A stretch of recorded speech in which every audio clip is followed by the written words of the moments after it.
Good morning students. Myself doctor Vishal Tiwari. और आज का जो हमारा वीडियो का टॉपिक है वह है मिर्ज़ा राजा जयसिंह। लास्ट वीडियो में हम लोगों ने मानसिंह का जो था उसके बारे में जाना था और मानसिंह के करीब 4 वीडियो बने थे, ठीक है, क्योंकि राजा मानसिंह का कार्यकाल काफ़ी लंबा रहा था और उसके ने भी करीब 2 राजाओं का शासन देखा रखा था, अकबर जहांगीर का, ठीक है।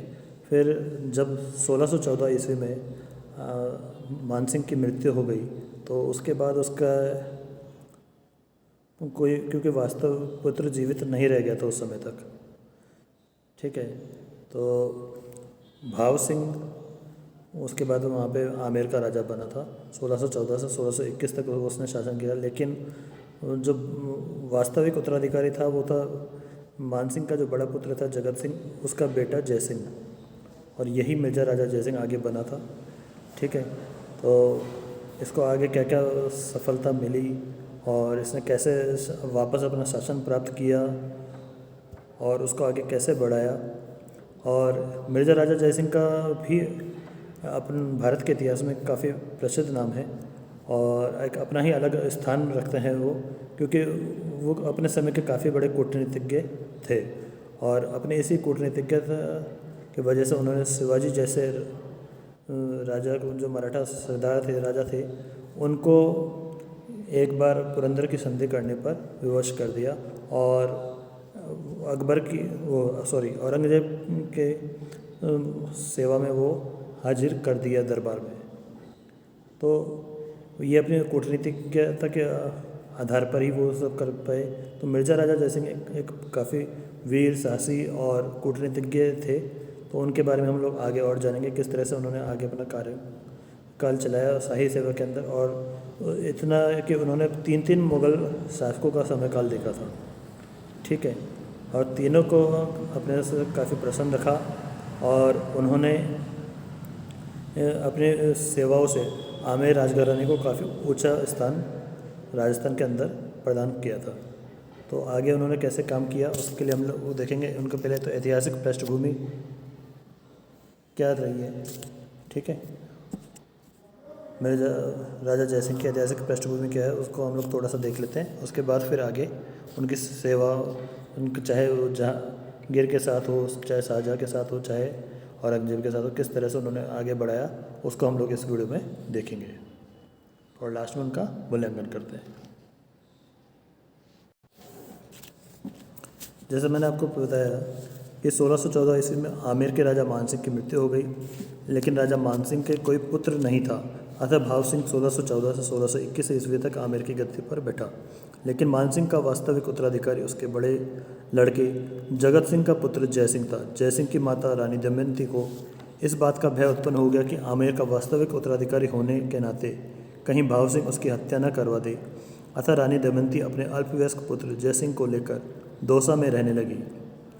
रानी ने जयसिंह की शिक्षा दीक्षा का अच्छा प्रबंध किया, उसे तुर्की, फारसी, उर्दू, हिंदी और संस्कृत भाषाओं का साधारण ज्ञान करवा दिया, जिसको उसने आगे चलकर और अधिक समृद्ध किया। रानी दमयंती ने अपने पुत्र को बचपन से ही धार्मिक और व्यवहारिक शिक्षा देकर इन विषयों की अधिक जानकारी प्राप्त करने की क्षमता उत्पन्न कर दी थी, इसलिए आगे चलकर जयसिंह एक कुशल कूटनीतिज्ञ प्रमाणित हुआ। जयसिंह को उसके जीवन के प्रारंभ में ही क्षत्रियोचित सैनिक प्रशिक्षण भी दे दिया गया था। 1621 ईस्वी में भाव सिंह की मृत्यु के बाद उसे दौसा से आमेर लाया गया और 11 वर्ष की आयु में उसे आमेर के राज सिंहासन पर बैठा दिया गया। जयसिंह ने 1622 ईस्वी से 1667 ईस्वी तक राज्य किया। इस दीर्घावधि में उसे 3 मुग़ल सम्राटों जहांगीर, शाहजहाँ और औरंगजेब की सेवा में रहने का अवसर मिला।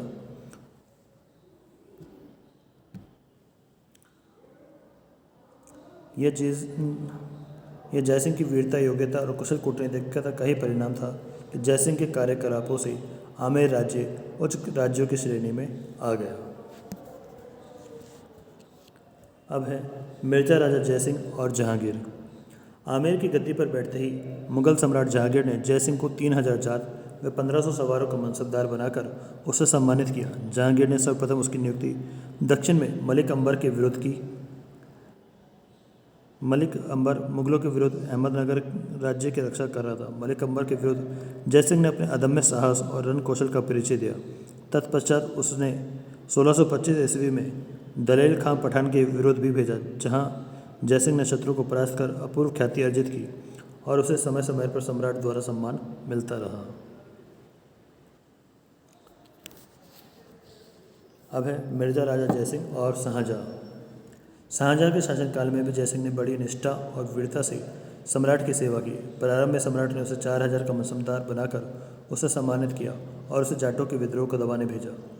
जाटों को उपद्रव दबाने में उसे 6 सप्ताह लग गए, परंतु उसने इसमें पूर्ण सफलता प्राप्त हुई। बुरहानपुर में रहते हुए उसने 2 वर्ष तक शत्रु सेनाओं को दबाए रखा, परंतु जब खाने जहाँ ने विद्रोह कर दिया तब जयसिंह सम्राट के पास अजमेर चला आया। यहाँ जब 1629 ईस्वी में उज्बेकों के विद्रोह की सूचना मिली तब जयसिंह को उत्तर पश्चिमी सीमांत प्रांत में भेजा गया। जयसिंह को यहाँ भी सफलता मिली, उसने विद्रोहियों को खदेड़ दिया। उसकी इस सफलता से उसे ख्यातिमान सैनिक नेता स्वीकार किया जाने लगा। 1630 ईस्वी में उसके पद में वृद्धि कर दी गई तथा उसे खाने जहां लोधी के विरुद्ध एक विशाल सेना के साथ संयुक्त सैन्य अधिकारी के रूप में भेजा गया। दक्षिण के इस अभियान में यद्यपि कई कछुआ राजपूत मारे गए, परंतु जयसिंह के युद्ध कौशल की धाक जम गई। 1631 ईस्वी में जयसिंह ने पुनः हरावल में रहते हुए खाने जहां का मुकाबला किया और शत्रु को भागने के लिए विवश कर दिया। भागते हुए शत्रु का जयसिंह ने अदम्य साहस से पीछा किया। यद्यपि मुगलों ने अहमदनगर के दौलताबाग पर कब्जा कर लिया था, किंतु बालाघाट का प्रदेश अभी भी मराठा सरदार शाहजी भोसले के अधिकार में था। शाहजी भोसले परेंडा के दुर्ग से मुगलों का विरोध करता रहा। अतः 1634 ईस्वी में परेंडा के दुर्ग का घेरा डालने के लिए सुजा की अध्यक्षता में एक सेना भेजी गई। तब प्रमुख मोर्चे पर लड़ने के लिए जयसिंह को ही तैनात किया। जयसिंह ने मुगल सेना के आगे बढ़ने की व्यवस्था को बनाए रखने में अपने प्राणों की बाजी लगा दी। इस अवसर पर रात्रि के हमले में शत्रु दल को छकाने में उसने अपूर्व युद्ध कौशल का परिचय दिया, परंतु इन दुर्गम घाटियों में मुगलों के लिए रसद भेजना कठिन हो गया, जिससे घेरा उठाना पड़ा। तत्पश्चात शाहजी भोसले ने दौलताबाद के मुगल थाने को घेर कर मुगल सेना को अस्त व्यस्त करना आरंभ कर दिया। जयसिंह ने पहले की तरह ही मराठों का डटकर मुकाबला किया। शाहजी ने छापामार पद्धति से मुगल सेनाओं को परेशान करना आरंभ कर दिया। तब जयसिंह ने इसी पद्धति का सहारा लेते हुए मराठा रसद को रोकने में सफलता प्राप्त की, जिससे 3000 सैनिक और 800 बैल मय रसद के जयसिंह के हाथ लगे। मुगल सम्राट जयसिंह के साहसी कार्यों से बड़ा प्रभावित हुआ और उसकी मनसब बढ़ाकर 5000 कर दी। जब 1636 ईस्वी में स्वयं शाहजहाँ बीजापुर और गोलकुंडा विजय पर प्राप्त करने के लिए दक्षिण की तरफ गया, तब जयसिंह ही सेना के अग्रभाग का मुखिया था। बीजापुर और गोलकुंडा के सुल्तानों ने मुगलों से मुकाबला करने के लिए मलिक अंबर को अपनी तरफ मिला लिया था। शाहजहाँ ने देखा कि जहां बीजापुर की सेनाएं मुगल सेनाओं के आगे बढ़ने के प्रयत्नों को विफल कर रही थी, वहाँ जयसिंह बड़ी दृढ़ता से उनके प्रयत्नों को विफल करने में लगा हुआ था। इसी प्रकार जहाँ गौड़ प्रदेश के अभियान में मुगलों की विजय अनिश्चित दिखाई दे रही थी, वहाँ जयसिंह ने अपनी सूझबूझ से मुगलों की विजय संपन्न करवाई। जयसिंह की इन सेवाओं से प्रसन्न होकर सम्राट ने जयसिंह की पदवृद्धि की, बहुमूल्य पुरस्कारों से सम्मानित किया तथा जागसो और अजमेर उसे देकर उसके राज्य के हिस्सा बना दिए। दूसरे ही वर्ष जयसिंह को सुजा के साथ कंधार की तरफ भेजा गया। इस वर्ष अवसर पर भी सम्राट ने जयसिंह को कई उपहार दिए तथा मिर्जा राजा की उपाधि से विभूषित किया। इस प्रकार मऊ के घेरे में भी जयसिंह ने मुगल हितों की रक्षा की। 1647 ईस्वी में शाहजहाँ के मध्य एशियाई अभियान में सैन्य संचालन के काम में तथा शत्रुओं के जमे पांव उखाड़ने में जयसिंह ने अपूर्व साहस और दक्षता का परिचय दिया। 1649 ईस्वी में कंधार के घेरे के समय जहाँ अफगान शत्रु दल मुगल रसद को रोकने और मुगल थानों को नष्ट करने का प्रयत्न कर रहे थे, जयसिंह अपने साहस और शौर्य से इन्हें पीछे धकेल देता था। जयसिंह लगातार 10 वर्ष तक कांगड़ा, कंधार, पेशावर आदि की लड़ाइयों में लड़ता रहा।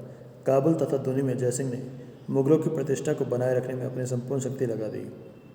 इन अवसरों पर जयसिंह की सेवाओं की बड़ी प्रशंसा की गई तथा सम्राट शाहजहाँ ने उसे अनेक पुरस्कारों से सम्मानित किया तथा 1650 ईस्वी में उसके पुत्र कीरत सिंह की पदवृद्धि की।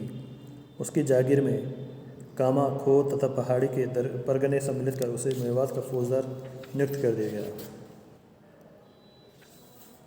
1651 ईस्वी में जयसिंह की नियुक्ति सादुल्ला खां के साथ कंधार के राजा युद्ध के लिए की गई। जयसिंह ने वहाँ भी अग्रभाग में रहकर सैन्य संचालन किया।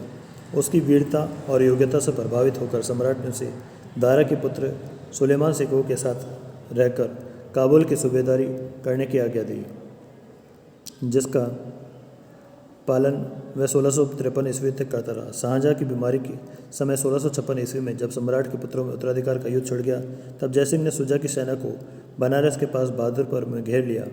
इस सेवा के उपलक्ष्य में सम्राट ने उसका मनसब 6000 जात और 6000 सवारों का कर दिया।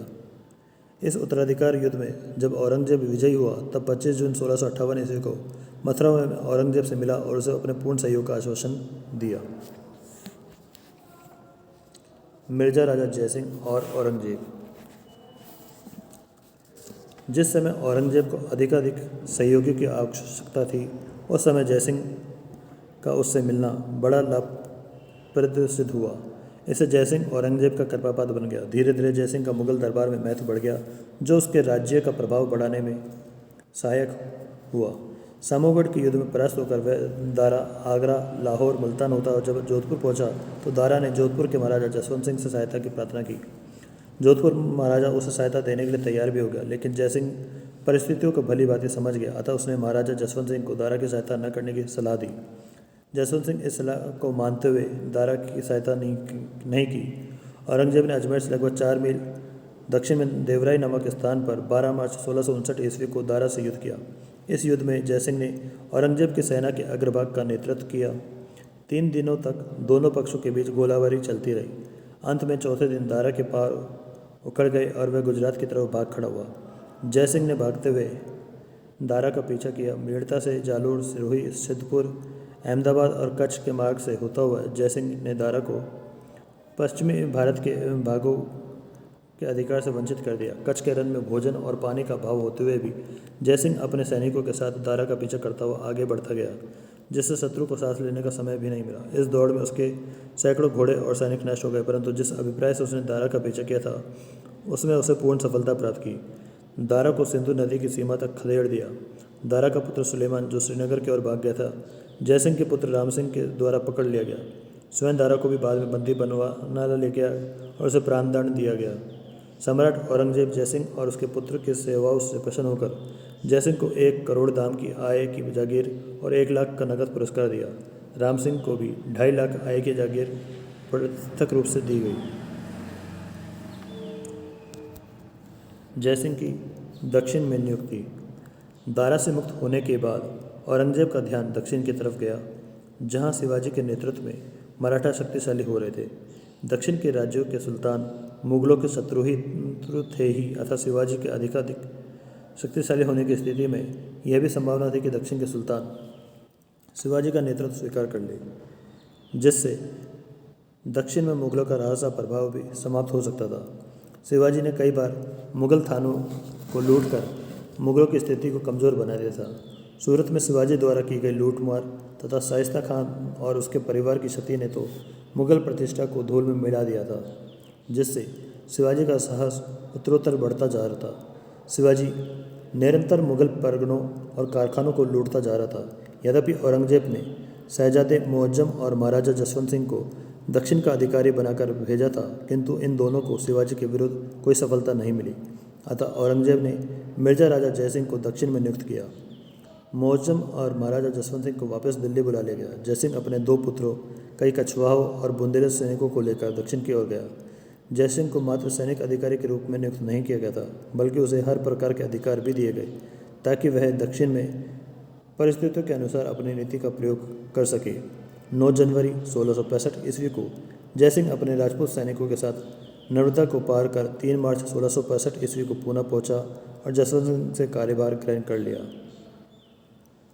जयसिंह ने दक्षिण पहुंचकर ऐसी योजना बनाई कि शिवाजी को कहीं से सहायता न मिल सके, अतः उसने आदिल शाह सहित आसपास के छोटे मोटे शासकों से शिवाजी के विरुद्ध सहायता मांगी। उसने बम्बई में अंग्रेजों के पास भी अपना दूध बेचकर सहायता मांगी। इस तरह उसने कोंकण के पोलिकारों तथा पुर्तगालियों से भी सहायता मांगी। इन सारे प्रयत्नों का अभिप्राय यही था कि शिवाजी को किसी शक्ति से सहायता न मिल सके और वह अकेला रह जाए। जयसिंह ने तो शिवाजी के कुछ साथियों को भी घूस या लाभ का प्रलोभन देकर अपनी तरफ मिलाने का प्रयत्न किया। जयसिंह अपने इन प्रयत्नों से ही संतुष्ट नहीं हुआ, बल्कि उसने तो शिवाजी को भी कई प्रलोभन दिए और उसे कहलवाया कि सम्राट से मेल करने में ही उसका हित है। उसने अपना स्वयं का उदाहरण देकर कहा कि वह स्वयं एक हिंदू सामंत होते हुए भी उसका मुगल दरबार में जो महत्व है उसका कारण सम्राट की अधीनता स्वीकार करने के कारण है।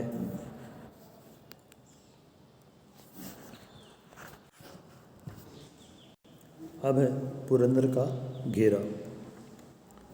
मिर्जा राजा जयसिंह एक तरफ तो शिवाजी से बातचीत कर रहा था तो दूसरी तरफ अपनी सैनिक तैयारियां भी कर रहा था। वर्षा आने की संभावना को देखते हुए उसने सरवाड़ के निकट मुगल सेना की छावनी डाल दी। पश्चिमी नागों की रक्षा के लिए उसने लोहागढ़ में 7,000 सैनिकों को कुतुबुद्दीन खान के नेतृत्व में भेजा दिया। रायगढ़ में शिवाजी का खजाना था, जहां जयसिंह ने दिलेर खान को भेज दिया। स्वयं जयसिंह 31 मार्च को पूना से रवाना होकर सरवाड़ पहुंचा, जहां से पुरंदर का दुर्ग लेने की योजना थी। पुरंदर दुर्ग से 300 फुट नीचे एक और दुर्ग है जो माची का दुर्ग कहलाता है और जहां मराठों का शस्त्रागार और सैनिक चौकी थी। इसी दुर्ग के अंतर्गत 1 मील लंबे पहाड़ पर वज्रगढ़ का दुर्ग है जो पुरंदर का प्रमुख सैनिक मोर्चा था। इसी किले को लेने के लिए जयसिंह ने 14 अप्रैल को मोर्चाबंदी की। इस कठोर मोर्चाबंदी से घबराकर कई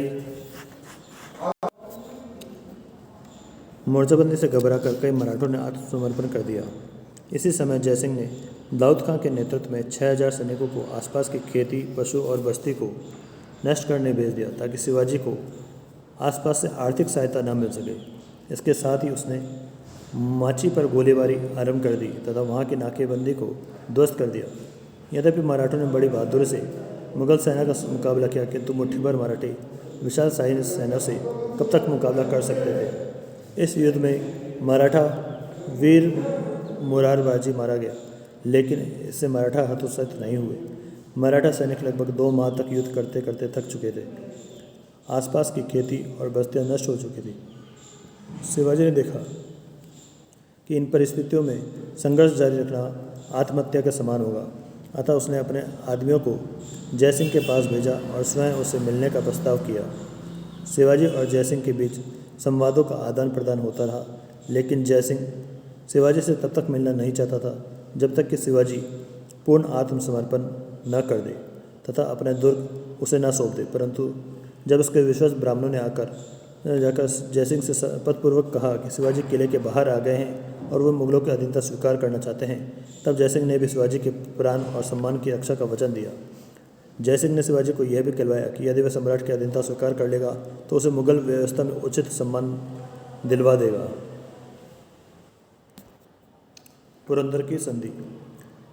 जब जयसिंह का संदेश शिवाजी के पास पहुंचा, तब 11 जून 1665 ईस्वी को शिवाजी अपने 6 ब्राह्मण सलाहकारों के साथ पालकी में बैठकर जयसिंह से मिलने उसके शिविर में आया। इस समय की उपलब्ध मूल सामग्री से स्पष्ट ज्ञात होता है कि जयसिंह ने शिवाजी को अपनी छाती से लगाया और अपने पास बैठाया। शिवाजी ने अपनी भूलों के लिए क्षमा याचना की और भविष्य में सद्व्यवहार का आश्वासन दिया। शिवाजी अपने कुछ दुर्ग मुगलों को देने के लिए तैयार हो गया। जयसिंह शंकालू औरंगजेब की मनोवृत्ति जानता था, अतः उसने शिवाजी को दिलेर खान के पास बातचीत के लिए भेज दिया ताकि औरंगजेब को संदेह का अवसर ही न मिल सके। दिलेर खान ने भी शिवाजी को धीरज दिलाया तथा उसकी कमर में तलवार बांधकर उसे सम्मानित किया और उसे पुनः जयसिंह के पास भेज दिया। जयसिंह और शिवाजी के बीच हुई वार्ता के बाद दोनों के बीच जून 1665 ईस्वी में एक संधि हो गई, जिसे पुरंदर की संधि कहा जाता है। संधि के अनुसार शिवाजी ने अपने 35 किलो में से 23 किले मुगलों को सौंप दिए। फलस्वरूप 40 लाख रुपए आय की भूभाग शिवाजी से ले लिए गए। 12 छोटे छोटे दुर्ग शिवाजी के पास ही रहने दिए गए। शिवाजी के पुत्र संभाजी को मुगल सेवा में 5,000 का मनसबदार बनाया जाएगा तथा शिवाजी को दरबारी सेवा से मुक्त रखा जाएगा। आवश्यकता पड़ने पर शिवाजी को जब कभी मुगल सेवा के लिए निमंत्रित किया जाएगा, शिवाजी मुगल सेवा में उपस्थित होगा।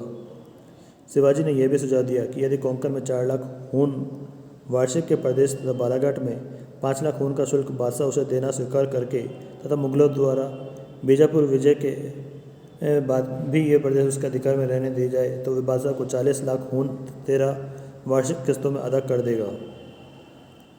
शिवाजी ने मुगलों की अधीनता स्वीकार कर ली।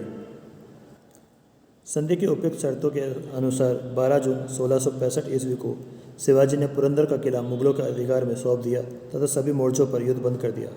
जयसिंह ने भी सम्राट को सिफारिश की कि शिवाजी को क्षमा कर संधि की शर्तों को स्वीकार कर लिया जाए तथा उसे शाही खिलत देकर उसे सम्मानित किया जाए। सम्राट ने जयसिंह की सिफारिश मानते हुए अपने अधिकारी के साथ एक फरमान और खिलत भेजी।